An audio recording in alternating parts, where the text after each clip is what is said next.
Viewers, একসময় music ছিল শুধুমাত্র আমাদের সিডি, ক্যাসেট অথবা MP3 প্লেয়ার অথবা ফোনে শোনার জিনিস। কিন্তু আজকাল ইন্টারনেটের জগতে প্রত্যেকটা ভিডিওর ব্যাকগ্রাউন্ড থেকে শুরু করে আপনার social platform, YouTube, TikTok, Insta সব ভিডিওতেই আপনি মিউজিকের ব্যবহার দেখবেন এবং প্রত্যেক মুভি, নাটক থেকে শুরু করে এভরি ভিডিও যেটা ব্যাকগ্রাউন্ডটাকে সাপোর্ট দেয় মিউজিক।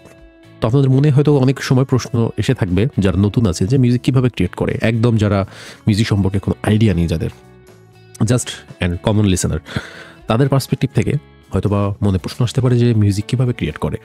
সো সেই প্রশ্নগুলোর একটা অ্যান্সার নিয়ে একটা ভিডিও সাজালাম আমি। এই ভিডিওতে আশা করি আপনাদের অ্যান্সারগুলো আমি দিতে পারবো। তো প্রথমত আসি মিউজিকটা আগে তৈরি হতো কীভাবে। মিউজিক আগে তৈরি হতো বিশাল বিশাল স্টুডিওতে, সেখানে বড় বড় মিক্সার ছিল, বিশাল বিশাল প্লাগইনের হার্ডওয়্যার ফরম্যাট ছিল, ঠিক আছে, সব মিলে মিউজিকগুলো ক্রিয়েট হতো এবং বড় বড় মিক্সিং, মাস্টারিং ইঞ্জিনিয়ার, কম্পোজাররা তাতে থাকতো। মানে অনেক লোকবলের প্রয়োজন হতো সেই সময়, এবং যে হার্ডওয়্যার ইকুইপমেন্টগুলো ছিল সেগুলো আসলে খুবই কস্টলি ছিল এবং এগুলো সবাই অ্যাফোর্ড করতে পারতো না। এখানে অনেক বড় ইনভেস্ট থাকতো তাদের, এবং সেজন্য এখান থেকে যে কাজগুলো হতো, মিউজিকের যে আউটপুটগুলো আসতো, সেগুলো চার্জও অনেক বেশি ছিল, সেগুলোতে থেকে তারা ইনকাম করেই তো সেই জিনিসগুলো অ্যাফোর্ড করতো। সো ওভারঅল মিউজিকটা এক সময় খুবই কমপ্লিকেটেড ছিল এবং সাধারণ পাবলিকের হাতের নাগালের বাইরের একটা জিনিস ছিল। কিন্তু আপনার একবিংশ শতাব্দীর শুরুতে, এই শতাব্দীর শুরুতে মিউজিক ধীরে ধীরে সহজলভ্য হতে থাকে এবং মিউজিকটা হার্ডওয়্যার ফরম্যাট থেকে সফটওয়্যার ফরম্যাটে ঢুকতে শুরু করে। আপনারা কিউবেজ, প্রো টুলস, এগুলো হচ্ছে বর্তমান যত ড আছে সেগুলোর পায়োনিয়ার। এদের দ্বারাই যাত্রাগুলো শুরু হয়। ম্যাকের জন্য প্রো টুলস, লজিক প্রো ধীরে ধীরে পরে চলে আসে। উইন্ডোজের জন্য কিউবেজ, তারপরে FL স্টুডিও, অ্যাবলেটন। এই সফটওয়্যারগুলো আসার পরে এগুলো সবার হাতের নাগালের মধ্যে চলে আসে এবং ধীরে ধীরে যখন কম্পিউটার সব কিছু কম্পিউটারাইজড হয়ে থাকে, সে সময় মিউজিকটা আপনার স্টুডিও থেকে বেডরুমে চলে আসে। তারপরে শুরু হয় বেডরুম প্রডিউসারদের যে প্রোডাকশনগুলো। তো ওভারঅল আজকে 2025 সালে এসে আপনার মিউজিক তৈরি করতে গেলে মোটামুটি যে জিনিসটা লাগবে, ফার্স্ট যে জিনিসটার প্রয়োজন সেটা হচ্ছে প্রবল ইচ্ছাশক্তি এবং ধৈর্য। দ্বিতীয় যে জিনিসটা প্রয়োজন সেটা হচ্ছে ভালো কম্পিউটার নলেজ।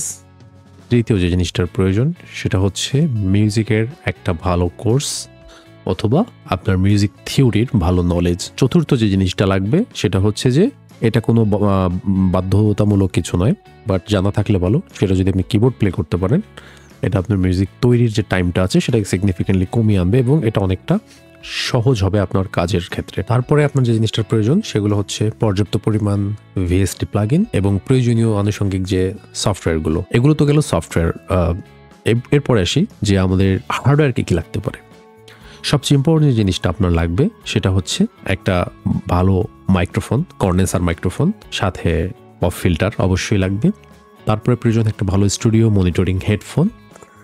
আপনার যদি স্টুডিও মনিটর না থাকে, জাস্ট হেডফোন দিয়ে আপনি কাজ চালিয়ে নিতে পারবেন। আর লাগবে একটা অডিও ইন্টারফেস বা সাউন্ড কার্ড যেটাকে বলে, এবং সেটা অবশ্যই একটা ভালো ব্র্যান্ডের সাউন্ড কার্ড হতে হবে। এরপরে আসি পিসির কনফিগারেশন নিয়ে। একটা পিসি আপনার কাজের গতি অনেকটা বাড়িয়ে দেবে। একটা ভালো কনফিগারেশনের পিসি হতে পারে, সেটা আমি পিসি বলছি এই কারণে যেটা পার্সোনাল কম্পিউটার সেগমেন্টে পড়ে। সেটা হতে পারে ডেস্কটপ, হতে পারে ল্যাপটপ। দুটো থাকাই ভালো। যেমন আমার ক্ষেত্রে দুটোই অ্যাভেলেবেল আছে। আমি পিসি দিয়েও কাজ করি, আবার আমি যখন বাইরে যাই, ট্রাভেল করি, বা যখন আমি বাসায় থাকি না, অন্য কোথাও থাকি, সেক্ষেত্রে আমি কাজগুলো দেখা যাচ্ছে আবার ল্যাপটপে করি। সো একটা ভালো কনফিগারেশনের পিসি যদি আমি বলি, সেটা হচ্ছে আপনি শেখার জন্য যে কোনো পিসি, আপনার হাতে যে পিসিটা আছে সেটাতে যদি মিউজিকের সফটওয়্যারটা ইনস্টল করা যায়, আপনি সেটা দিয়ে শিখতে পারবেন। এমন না যে আপনি শুরুতেই ইনভেস্ট করবেন, আপনি সেই পটেটো পিসি দিয়েও শিখতে পারবেন। শেখার ক্ষেত্রে কোনো বাধ্যতা নেই, বাধ্যবাধকতা নেই। আর কখনো যে কোনো জিনিস শেখার আগেই ইনভেস্ট করা সেটাতে বুদ্ধিমানের কাজ নয়। কিন্তু যখন আপনি শিখছেন বা আপনি মিউজিক নিয়ে সিরিয়াস, আপনি একটা পিসি বিল্ড করবেন, তখন অবশ্যই ভালো কনফিগারেশনের পিসি বিল্ড করবেন। অবশ্যই সেটা যদি প্রসেসরের ক্ষেত্রে বলি, যদি আপনি ইন্টেল বা AMD যেটা ইউজ করেন, অবশ্যই লেটেস্ট জেনারেশনের প্রসেসর নেওয়ার চেষ্টা করবেন। র্যাম অবশ্যই 16 থেকে 32 জিবির মধ্যে নিতে হবে। সেটা DDR4 হোক বা লেটেস্ট DDR5 নিতে পারলে আরও বেটার। একটা ভালো কোয়ালিটির মাদারবোর্ড ভেরি ইম্পর্ট্যান্ট। আপনার সবগুলো কম্পোনেন্টসকে সঠিকভাবে কাজ করানোর জন্য একটা ভালো মাদারবোর্ড, সেটা আপনার প্রসেসরের জেনারেশন অনুযায়ী, সেটাও লেটেস্ট জেনারেশনের মাদারবোর্ড নিলে বেটার। তারপরে যে জিনিসটা প্রয়োজন সেটা একটা ভালো পাওয়ার সাপ্লাই। অবশ্যই আপনি ব্রোঞ্জ ক্যাটাগরি থেকে শুরু করে এর উপরে ব্রোঞ্জ, গোল্ড, প্লাটিনাম সিরিজের পাওয়ার সাপ্লাই নেবেন, কারণ পাওয়ার সাপ্লাই খুব ইম্পর্টেন্ট আপনার কম্পোনেন্টগুলোকে ঠিক রাখার জন্য। না হলে আপনার কম্পোনেন্টস পাওয়ার সাপ্লাই যদি দুর্বল হয়, আপনার পিসের কম্পোনেন্টস ধীরে ধীরে খারাপ হতে পারে। এরপরে এসএসডি। আপনি উইন্ডোজ হিসেবে মিউজিক যদি করতে চান, আমি রেকমেন্ড করবো অবশ্যই 1 টেরাবাইট একটা এসএসডি শুধুমাত্র উইন্ডোজের জন্য ডেডিকেটেডভাবে ইউজ করবেন। এক্ষেত্রে যেটা হবে, বড় বড় প্লাগইনগুলো আপনি যখন ইনস্টল করছেন, এগুলো আপনি সি ড্রাইভে থাকছে, তো সেক্ষেত্রে আপনি সি ড্রাইভে প্রচুর পরিমাণ স্পেস পাবেন। এরপরে যে জিনিসটা প্রয়োজন সেটা হচ্ছে যে হার্ড ডিস্ক। আপনি ডাটা স্টোর করার জন্য 2 থেকে 4 টেরাবাইট বা যদি পারেন আরও বেশি আপনি হার্ড ডিস্ক আপনার পিসিতে অ্যাড করতে পারেন। ঠিক আছে, সো ওভারঅল এই জিনিসগুলো আপনি যদি অ্যাড করে একটা পিসি বিল্ড করেন, এই জিনিসগুলো ফলো করে পিসি বিল্ড করেন, আপনি একটা স্ট্রং পিসি পাবেন আপনার মিউজিক কম্পোজিশন বা একটা studio, home studio build up করার জন্য। এরপরে এসে মনিটর। মিউজিকের জন্য ডাবল মনিটর অবশ্যই একটা বেটার চয়েস। এক্ষেত্রে আমি সিপিইউর যে কম্পোনেন্টসটার কথা এখনও বলিনি, এটা আমি মনিটর সেগমেন্টের জন্য রেখেছি, সেটা হচ্ছে গ্রাফিক্স কার্ড। আপনি যদি ভিডিও এডিটিং করেন পিসি দিয়ে, সেই পিসি দিয়ে, তাহলে আপনার গ্রাফিক্স কার্ড অবশ্যই দরকার আছে।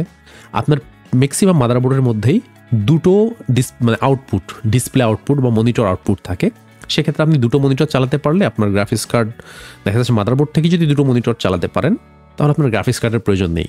কিন্তু যদি আপনার মাদারবোর্ডে একটি পোর্ট থাকে, বা আপনার যদি এমন কোনো পোর্ট থাকে যে পোর্টটা ধরেন ডিসপ্লে পোর্ট যদি না থাকে বা এরকম কোনো পোর্ট না থাকে, তাহলে আপনি গ্রাফিক্স কার্ড নিতে পারেন। বা আপনি যদি ওই পিসিতে ভিডিও এডিটিং করেন, তাহলে আপনি একটা ভালো গ্রাফিক্স কার্ড নিতে পারেন, যেখান থেকে আপনি 3-4টা মনিটর লাগানোর আউটপুট পেয়ে যাবেন। গ্রাফিক্স কার্ডের ব্যাক সাইডে আউটপুটগুলো থাকে।